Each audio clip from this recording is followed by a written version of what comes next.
छोटू राम धाम की जो एक सोच है हमारे किसान भाइयों की, और ये खास तौर पे वो लोग हैं जिन्होंने जाट आरक्षण के लिए आज से 7-8 साल पहले बहुत काम किया था। और इसमें सबसे बड़ी बात यह है कि इसके माध्यम से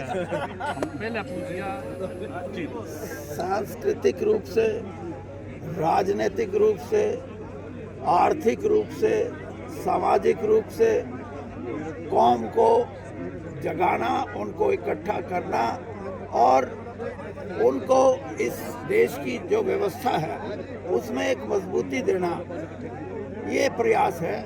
और ख़ास तौर पे ये तभी संभव है जब पढ़ाई का, हम जो नए ज़माने की पढ़ाई है, जैसे यहाँ इशारा किया गया कि जो भी पढ़ाई होगी नए ज़माने के हिसाब से होगी, जिसमें ये आर्टिफिशियल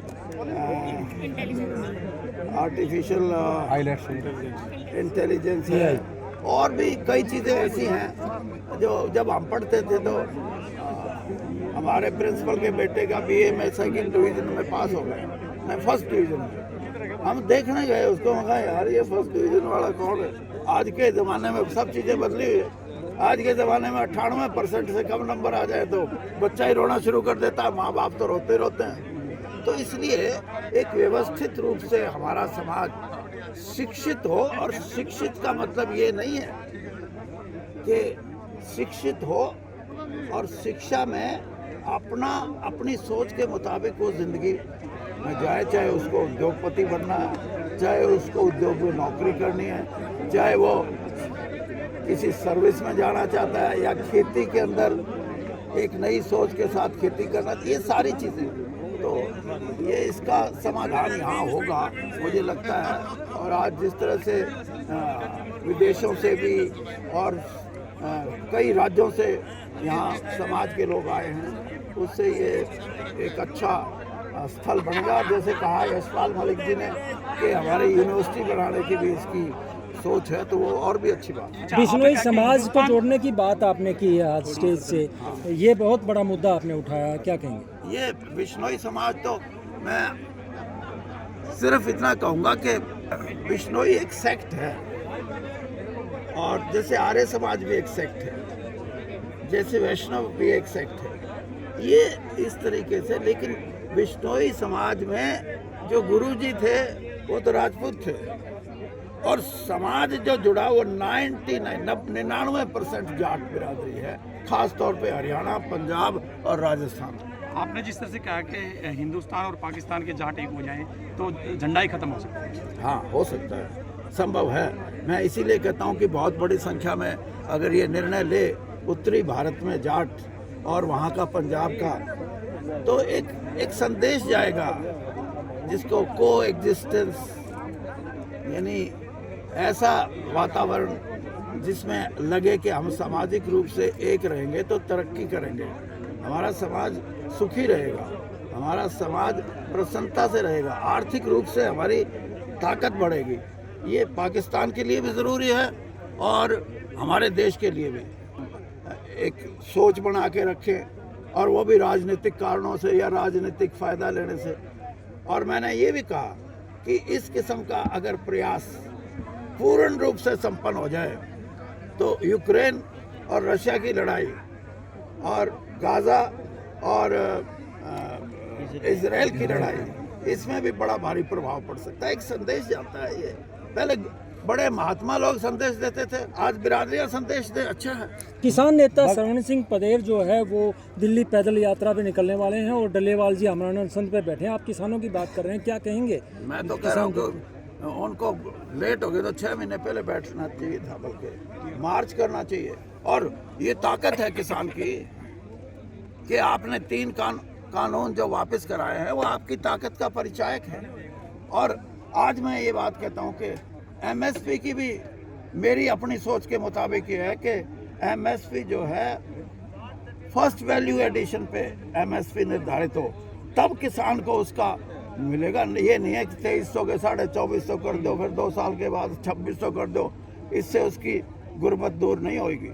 और इसीलिए मैं आज ये बात कहता हूँ कि एमएसपी एक बड़ा कदम है, और इसको उठाया गया था तब 76 रुपये भाव तय हुआ था, और मेरे ख्याल में 1967 से लेकर अब देख लो 50 साल से ऊपर ही हो गए होंगे, 50 साल से ऊपर। मेरे प्रोफेसर की तनख्वाह उस टाइम 265 रुपये थी, उसको तो 1.25 लाख और 1.5 लाख के बीच में मिलता है, और जिसका 76 रुपये था उसका 2300 हुआ। तो ये एक तरफ तो 19% इंक्रीज और एक तरफ 60% इंक्रीज। ये हमारा सबसे बड़ा सवाल है कि इस देश की जो जिस भी भाई को 6.5 से 7 लाख रुपए में 5 फीस है, embassy fees, service fees, form भरने की फीस यूनिवर्सिटी की, और आपकी 1 सेमेस्टर की फीस और हमारी भी फीस, आप 6.5 से 7 लाख रुपए में अमेरिका जाना चाहते हो। बहुत लोगों के वीज़ा लग रहे हैं, और मिशन हमारा ये है कि किसान और मजदूर परिवार का बच्चा ज़्यादा से ज़्यादा अमेरिका कनाडा कैसे जाए। और हमने अभी 9 दिन में 36 वीज़ा अमेरिका के हमारे हुए हैं। मैं पूरे दावे के साथ कह रहा हूं कि एक ऑफिस में करमपाल आर्य जी वहां बैठते हैं। आपकी सेवा के लिए करमपाल आर्य जी के पास जाइए, और उनका टेलीफोन नंबर भी हम ऊपर लिख देंगे। आप करमपाल आर्य जी से संपर्क करें, और ज़्यादा से ज़्यादा बच्चों को, अपने परिवारों को कनाडा और अमेरिका वहाँ भेज सकते हो, और इन्हीं रेटों में आप जा सकते हो अमेरिका। तो ज़्यादा से ज़्यादा हमारे वीज़ा भी लग रहे। पिछली दफ़ा भी हमारे 250 वीज़ा थे, किसी एक ऑफिस का इतना वीज़ा नहीं हो सकता। तो ज़्यादा से ज़्यादा आप आना करमपाल आर्य जी ऑफिस में। जय हिंद, भारत माता की जय। जो आर्थिक सुधारों का युग आया था, आपको याद होगा 1991 में, उसको 33-34 साल हो गए। आज हम दुनिया की 5वीं बड़ी अर्थव्यवस्था तो बताते हैं अपने आप को, लेकिन उसका किसान को क्या मिला? उसका जो मेहनत करता है गरीब कमेरा वर्ग, उसको क्या मिला? उसका हिस्सा जब तक नहीं बढ़ेगा इस देश की धन दौलत में, तब तक किसान और कमेरा वर्ग इकट्ठा होकर अपनी लड़ाई लड़े। मैं तो ये कहता हूँ। वीरेंद्र जी, आप एक बड़े राजनीतिक अनुभव है, आप जो है नहीं चुन पाए। आप देखो, राजनीति में दूसरे, आज तो छोटू राम धाम और उससे जुड़ी हुई बात करो। आप सापला में दीपेंद्र हुड्डा जी के साथ थे, छोटू राम धाम पे। मैं सबके साथ, उसमें भी तो किसान ही थे। नहीं, मैं सबके साथ। मैं विधानसभा चुनाव में कांग्रेस की हार के बाद समाज जो है नेतृत्व की कमी देख रहा है। एक मिनट देखो, इंसाफ की बात यह है कि आप छोटू राम धाम और छोटू राम जी के बारे में, और आज राजा महेंद्र प्रताप की भी जन्मदिन है, उनके बारे में बात करो, आपको 1 घंटे जवाब दे सकते। राजनीति से जुड़े हुए हैं, राजनीति मैं यही बता रहा हूँ। राजनीति का भी मैंने बता दिया कि मैं 78 साल का हो गया। अब मैं जाट को और जाट के साथ सारा किसान वर्ग को और कमेरे वर्ग को जोड़ूंगा, और कोशिश करूंगा कि वो ऐसा जुड़ाव हो, कम से कम सामाजिक सौहार्द तो हमारा बना रहे।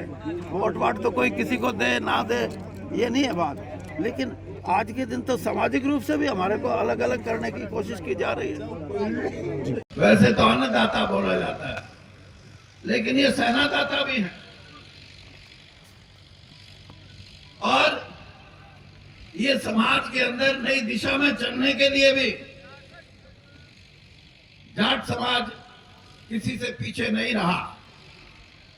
और यही कारण है कि आज पाकिस्तान के पंजाब की आबादी 10 करोड़ से ज्यादा है, वहां 3.5 करोड़ हमारे भाई, जिसको आप बोलते हैं डीएनए, वो पाकिस्तान के बाशिंदे हैं।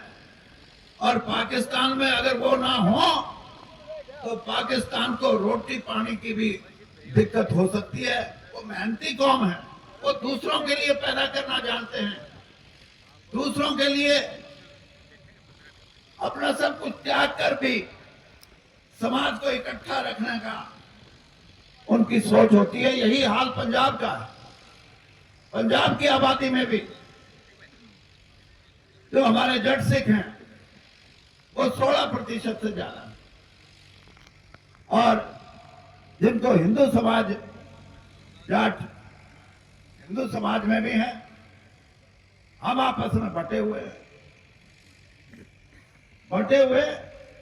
बिश्नोई बिरादरी, राजस्थान में, हरियाणा में, पंजाब में, उत्तर प्रदेश में, मध्य प्रदेश में बिश्नोई बिरादरी के जितने लोग हैं उनमें से 100 में से 99 जाट हैं।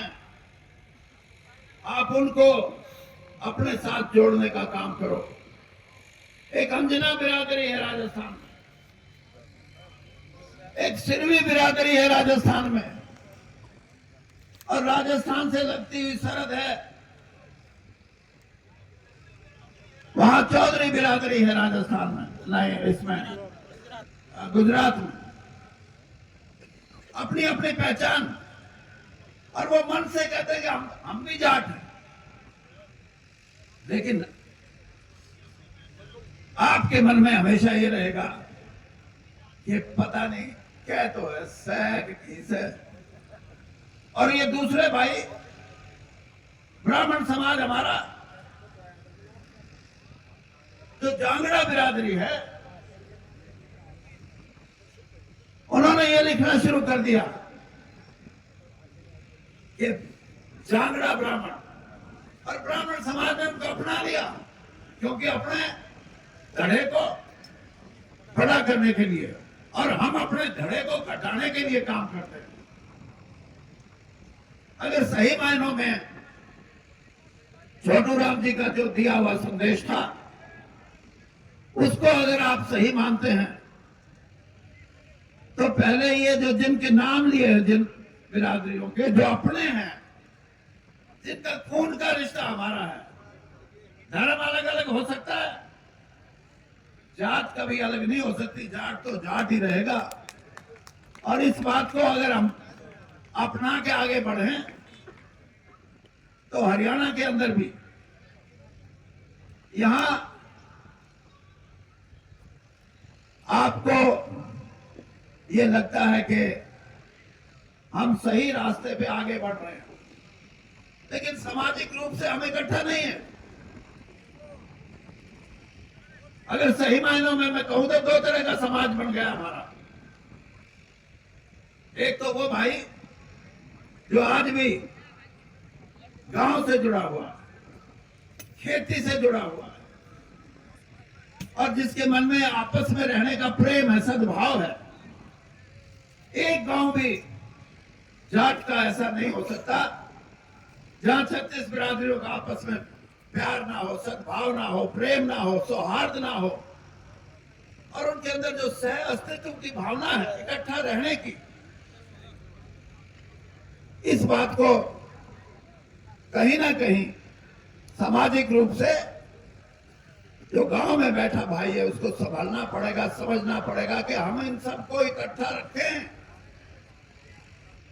राजनीतिक पार्टियां या राजनीतिक नेता तो अपने वोट के लिए समाज को बांटने की कोशिश करते हैं। हरियाणा में भी सामाजिक रूप से हमारे समाज को बांटने की कोशिश कई प्रकार की शक्तियों ने की, लोगों ने भी की, राजनीतिक दलों ने भी की, और धर्म के जो ठेकेदार हैं उन्होंने भी की। लेकिन हमारी ये सोच है कि नूह के अंदर जब कोई धार्मिक यात्रा निकल रही थी, वहां झगड़ा हुआ, और उसके बाद तमाम बिरादरियों में तनाव की दिशा साफ लगने लगी। तो जैसे हम अपने यहाँ खाप बताते हैं, वहां पाल बोलते हैं, और पाल बिरादरियों ने, उसमें मुसलमान भी उतनी संख्या में, हिंदू भी उतनी संख्या में, 36 बिरादरी के हिंदू, उन्होंने इकट्ठा होकर फैसला किया कि हमारे को बांटने की कोशिश मत करो, हम इकट्ठा रहना चाहते हैं, प्रेम से आपस में भाईचारे को बढ़ा के रखना चाहते हैं। और उसमें अग्रणी रूप से अगर कोई कौम थी तो जाट कौम थी।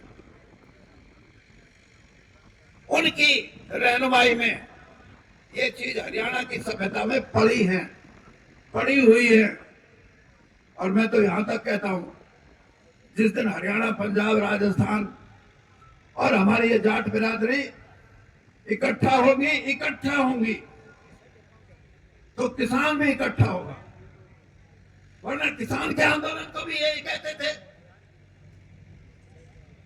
ये पत्रकारिता से जुड़े हुए लोग कि तब जट सिखों का, जाटों का, हरियाणा के जाट और पंजाब के जट सिखों का आंदोलन नहीं, वो किसानों का आंदोलन था। और उनको अगर हम किसान को जोड़ने की बात करेंगे तो आपके साथ तो मेरा वर्ग भी जुड़ेगा, जिसका हजारों साल शोषण होता रहा। ऐसे अगर हम जुड़ के बात करें तो हम छोटू राम जी का जो सपना था आज से 90-100 साल पहले, उसका सही रूप दे सकते हैं। मेरे भाई यहां अपने बाहर से, कनाडा से आए और विदेश के दूसरे साथी भी आए। उन्होंने एक बात कही कि ये जो छोटू राम धाम है, इसमें हम ऐसी विद्या देंगे जो आपको विदेशों में जाके भी रोजगार के लिए विदेशी राज करने वाले भी कहें कि आओ हमारे यहां काम करो। इससे थोड़ा हटके भी सोचने की जरूरत है। जाट समाज सिर्फ खेती और नौकरी के लिए नहीं, इस देश की धन दौलत में भी अपना हिस्सा कर लो। ये देश आपकी तरफ देखता है और आप ये देख रहे हो कि हमें नौकरी कैसे मिले, हमारी एमएसपी कैसे बढ़े। मैं ये कहता हूं एमएसपी बढ़ाने वाले, नौकरी देने वाले खुद बनो। एक उदाहरण दे के बात में ये करना चाहता हूं कि बेंगलोर के अंदर 2 साल पहले की बात है, कॉफी, जिस तरह आप गेहूं बोते हो वहां कॉफी की फसल होती है। और कॉफी केरल, कर्नाटक और तमिलनाडु ये जगह हैं जहां सबसे ज्यादा कॉफी पैदा होती है। वहां विश्व भर से खेती के वैज्ञानिक भी थे और अर्थशास्त्री भी, दूसरे देशों से आए हुए। और सामने उनके किसान बैठे थे, कहने लगे अगर भाई अच्छा ये बताओ, 5 सितारा होटल में 1 कप कॉफी 200 रुपए में बिकती है। तुम किसान भाई कॉफी पैदा करते हो, तुम बताओ उसमें तुम्हारा कितना हिस्सा है, तुम्हारा कितना सीर है। एक किसान ने कहा जी हमें क्या पता, हम तो कॉफी तैयार करते हैं और मंडी में बेच के आ जाते हैं।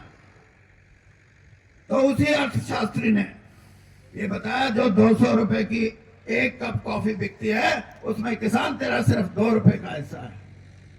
ऐसी व्यवस्था से लड़ने के लिए आपको इकट्ठा होना जरूरी है, वरना तो ये भी कहो, यहां से उठ के जाओगे कह दोगे वो तो ऑर्डर कह रहे हमने क्या लेना, हम तो क्यों आगे बात करेंगे। नहीं, किसान के हितों की बात करनी है तो सारी किसान बिरादरी को मिलकर अपनी लड़ाई लड़नी पड़ेगी। एक आदमी लड़ाई नहीं लड़ सकता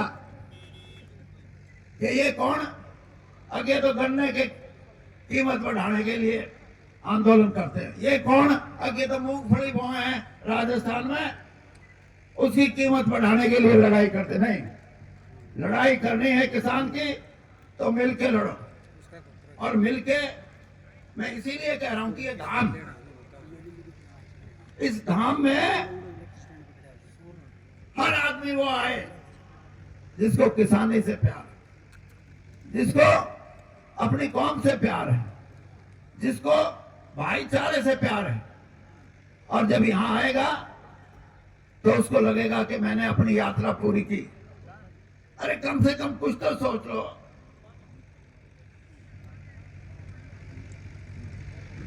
मुस्लिम धर्म को मानने वाले मक्का के अंदर जब जाते हैं, एक साल में 60-60, 70-70 लाख लोग जाते हैं। क्यों?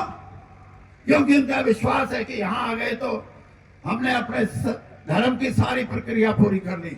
इसी तरह जाट बिरादरी को मैं ये कहना चाहूंगा कि पहले तो आप इकट्ठा हो और फिर किसानों को इकट्ठा करो और फिर जितनी बिरादरियां हैं उनको अपने साथ जोड़ने की कोशिश करो और कमेरे वर्ग को जो संघर्ष करता रहा है हमेशा, जिसका शोषण होता रहा है, उसको जोड़ने की कोशिश करो। तो इस देश की अर्थव्यवस्था में, इस देश के रुपए पैसे में आपका हिस्सा अपने आप बढ़ेगा। किसी की हिम्मत नहीं है कि उसको कम कर दे। लेकिन टूट के रहोगे, ये सोचोगे कि बिश्नोई तो दूसरे हैं। मैं तो यहां तक कहता हूं कि अगर पाकिस्तान में पंजाब का जाट और हमारा पंजाब, हरियाणा, दिल्ली, राजस्थान, उत्तर प्रदेश, मध्य प्रदेश का जाट ये फैसला कर ले कि हम लाहौर पे जहां वाघा बॉर्डर है, कौन सा बॉर्डर है वो, परेड प्राण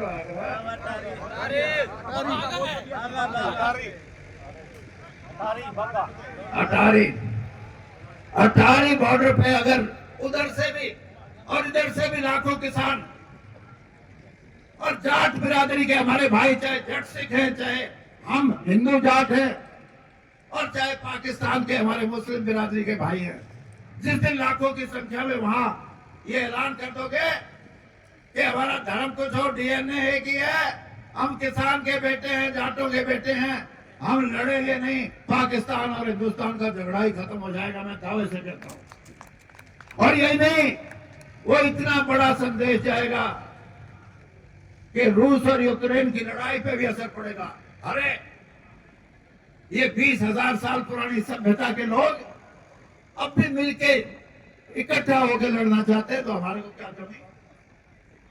उस लड़ाई को भी बंद हो सकती है। वो लड़ाई, वो लेबनान की और जो लड़ाई इजराइल के बीच में है, जो गाजा बॉर्डर पे होती है, उस लड़ाई पे भी प्रभाव। मतलब इस दुनिया की शांति भी अगर कायम कर सकता है तो सारी जाट बिरादरी मिलके कर सकती है। ये किसी के बस की बात नहीं, ये हमारे बस की बात है, क्योंकि हमने ये करके दिखाया। और मैं तो इतना ही कहूंगा कि छोटू राम जी ने हमारे सीने को और हमारे सिर को तो ऊंचा किया है, लेकिन कई बार घना ऊंचा चलेगा। हमें दूसरों से संबंध बनाने के लिए नरम भी रहना पड़ेगा, उनसे प्यार मोहब्बत से भी बात करनी पड़ेगी, उनके साथ मिलके हमारे समाज को ऊपर उठाने की बात करनी पड़ेगी, आर्थिक समृद्धि के लिए लड़ाई लड़नी पड़ेगी। अगर इन बातों को लेके हम चलेंगे, मैं तो आज आपके बीच में कह के जा रहा हूं कि 78 साल का हो गया, अब परमात्मा ने देखना है कै साल हैं, लेकिन मैं सबसे बड़ी लड़ाई लड़ूंगा जाट बिरादरी को इकट्ठा करने के लिए। और राजनीति नहीं करूंगा, ना राजनीति से मेरा कोई संबंध होगा। अगर राजनीति करूंगा तो जाट तो यही हाथ पट्टे दौड़ने तैयार नहीं थे। मैं सामाजिक रूप से और राजनीति का भी एक दिशा देने के रूप से और हमारे समाज को इस देश के नोटों में, इस देश के धन में, दौलत में, रुपए में, पैसे में, सोने में, चांदी में, इसमें भी हमारा हिस्सा हो, उसकी लड़ाई, आर्थिक लड़ाई, सामाजिक लड़ाई और राजनीतिक लड़ाई और धार्मिक लड़ाई भी। स्वामी दयानंद का कई बार मैं ये कहता हूं कि वो महापुरुष नहीं होते तो जाट समाज आज भी उन्हीं बंधनों में बंध के धार्मिक, जिसको धर्मान्धता कहा जाता है, उसका शिकार रहते तो हमारा कल्याण नहीं होता। आज हमारे भाई विदेशों में गए, पढ़ लिख के गए, आज हमारी सेनाओं में बड़े से बड़े अफसर हमारे भाई, आज हमारे देश में पढ़ाई के हिसाब से, खेलों के हिसाब से कौन सी चीज ऐसी है जिसमें हम कम हैं? लेकिन अभी कमी है तो इकट्ठा होने की है। और आप सोच लो इन बातों को। मैं यशपाल मलिक जी बैठे हैं, इनका मैं धन्यवाद इसलिए करता हूं, इन्होंने कोशिश की, लेकिन हम भी गजब के आदमी हैं। जब चंदा देना, जब तो निकल जुटा रहे भाई, जुटा रहे। और फिर वे आदमी हिसाब दे भाई, हिसाब भाई। अगर इतना बेइतबारी का काम है तो हिसाब, पैसा देने की भी कोई जरूरत नहीं। जिस संस्था के लिए, जिस कौम के लिए, जिस धाम के लिए आप मिलके योगदान देते हो, तो उन लोगों पे जो यहां बैठ के काम करते हैं उन पे यकीन करना भी जरूरी है। और मैं यहाँ के भाई है, मेरा नाम वीरेंद्र ही है, सरपंच का क्या नाम है? ओम प्रकाश। ओम प्रकाश जी का। और ये सारे जितने भी लोग यहाँ बैठे हैं, ये वो हैं जो राजनीति से परे हैं। एक मेरी धर्मपत्नी तो है राजनीति में, मैं भी हट लिया। मैं ये बात इसलिए कह रहा हूं, जब वोट लेनी हो तो मैं तेरा भाई,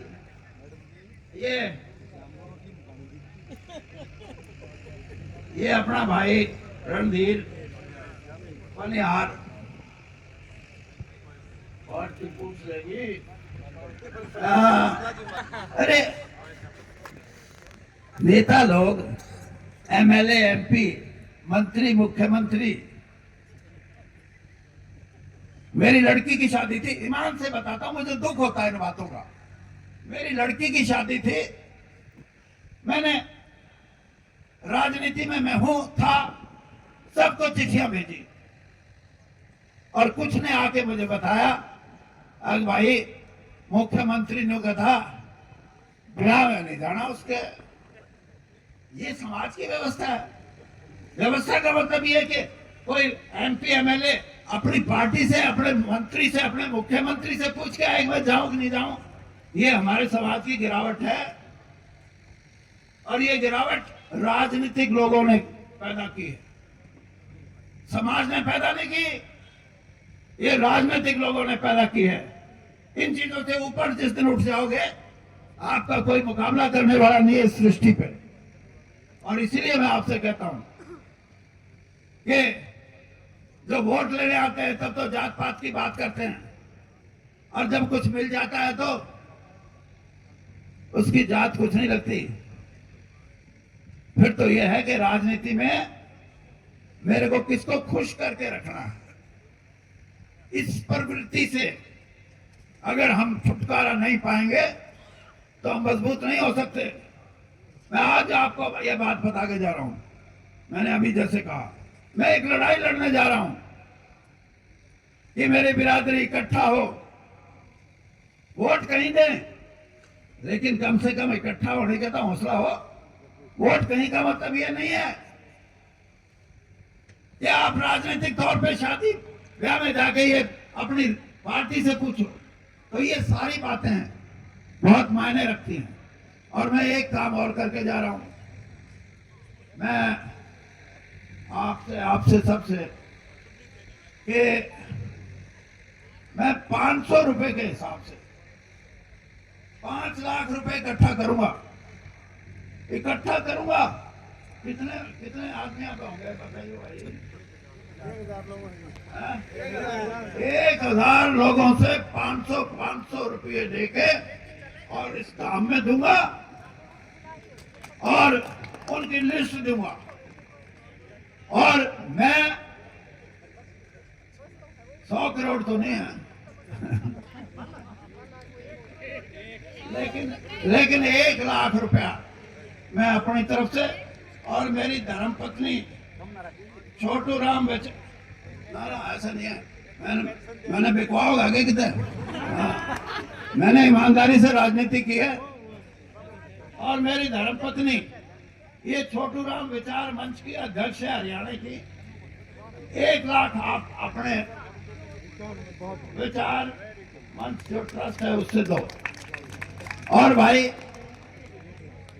बाकी यह है, जितनी भी बुलाओगे पीछे जरूर दे जाऊंगा, देऊंगा 100 करोड़ का मेरा ब्याज नहीं। धन्यवाद। इस महत्वपूर्ण और सम्मानीय माननीय रहबर आजम दीन बंधु चौधरी सर छोटू राम जी के इस धाम पे आज के मुख्य अतिथि उनके नाती चौधरी वीरेंद्र सिंह जी, यशपाल मलिक जी, डीजीपी से विधायक राम जी के अंदर है, उन सभी का हार्दिक गहराई से स्वागत करते, अभिनंदन करते। बुजुर्गों, नौजवान साथियों, जो ये कमेटी गठित की गई, शुरुआत इस धाम की गई 26 नवंबर 2017 को। ये इतना पवित्र काम, इतना अच्छा काम है कि हमारी युवा पीढ़ी यहाँ पर ट्रेनिंग भी लेगी, यहाँ पर पढ़े भी गए। और अभी रोहिल साहब ने कहा है आर्टिफिशियल इंटेलिजेंस, या दुनिया चांद पे जाली, हर चीज में लोग आगे से आगे बढ़ के काम कर रहे हैं। और यहाँ पर हमारे घर के अंदर, हल्का कलोई के अंदर, जसैया के अंदर इतने ऐतिहासिक धाम बढ़कर हमारे बच्चों के लिए, और जो बच्चे हमारे कुछ इस उम्र के हो गए, उनको भी अगर किसी ज्ञान की या किसी बात की जरूरत है तो वो जरूरत इस धाम के माध्यम से हमारे सभी साथी मिलकर पूरी करने का काम करेंगे। बुजुर्गों, नौजवान साथियों, सर चौधरी छोटू राम पूरे भारत के आदर्श थे। पूरे भारत में, पाकिस्तान में, बांग्लादेश में और दूसरे देशों में भी उनका नाम सम्मानीय तरीके से लिया जाता है। तो लिया जाता, उसका मतलब यह है कि उसने समाज को जो कुछ दिया वो आज तक याद रखने लायक है। तो मैं सबसे प्रार्थना करूंगा, अगर इस कार्यक्रम की बात करें, ये साथी कुछ गाड़ियों में बैठे रोड पे घूम रहे हैं। जिन साथियों ने ये कार्यक्रम, जिन साथियों ने आयोजित किया है, उनकी हिम्मत देखो। पूरे हरियाणा प्रदेश में, राजस्थान में, दिल्ली में, पंजाब में, सबके साथ, सबके पास जाकर सबको ये मौका दिया कि भाई सारे साथी यहाँ पर पहुंचे। बहुत मात्रा में पहुंचे, लेकिन एक प्रार्थना करूंगा, जब तक कार्यक्रम चले सारे साथियों को बैठकर विद्युत रूप से इस प्रोग्राम में भाग लेना चाहिए। और ना कि स्टेज, जो सामने भी मेरे बुजुर्ग नौजवान बैठे हैं, उनका भी सलाह मशवरा लेना चाहिए। हो सकता कोई साथी कितनी बढ़िया बात बता दे। ज्यादा कुछ ना कहता हुआ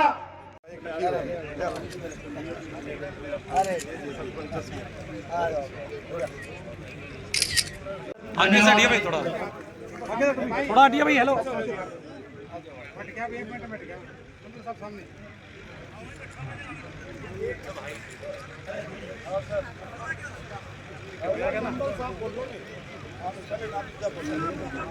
नांदर साहब 2 मिनट के लिए, सतीश नांदर जी पगड़ी के बाद। बहुत बड़े दानी भी है, पहले भी कमरा बहुत सहयोग किया है इन्होंने। नागरिक तो राज के मालिक है।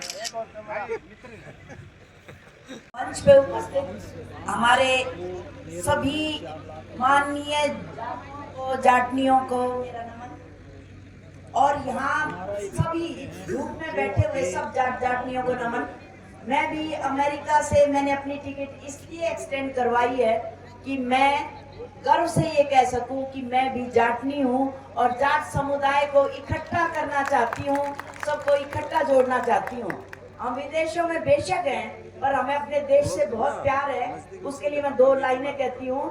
हिंदी की बिंदी लगाकर दिलों में वतन से मोहब्बत बनाए हुए हैं, सदियों से बेशक विदेशों में हैं हम, तिरंगे को दिल में बसाए हुए हैं, तिरंगे को दिल में बसाए हुए हैं। सब न्यारा, सब प्यारा, सखी मेरा हरियाणा से। तो ये गर्व हमें जाटों पे होना चाहिए। और उसी के लिए सारे जाट अगर इकट्ठे होंगे तो जो ताकत हमारी जाट कम्युनिटी में है वो किसी भी कौम में नहीं है। हमें अपने डीएनए को बचाना है, हमें अपने ऊपर गर्व महसूस करना है और इकट्ठे होके आगे बढ़ना है।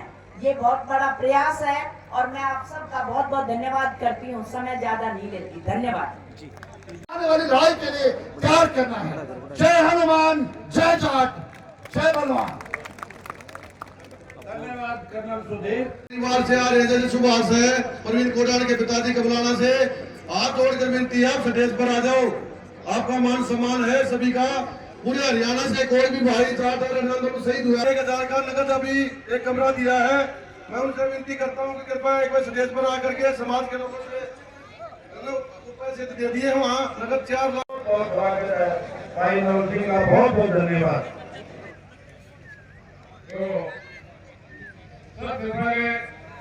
पूरे देश और विदेश से समाज के प्रमुख लोग यहाँ पहुंचे हैं।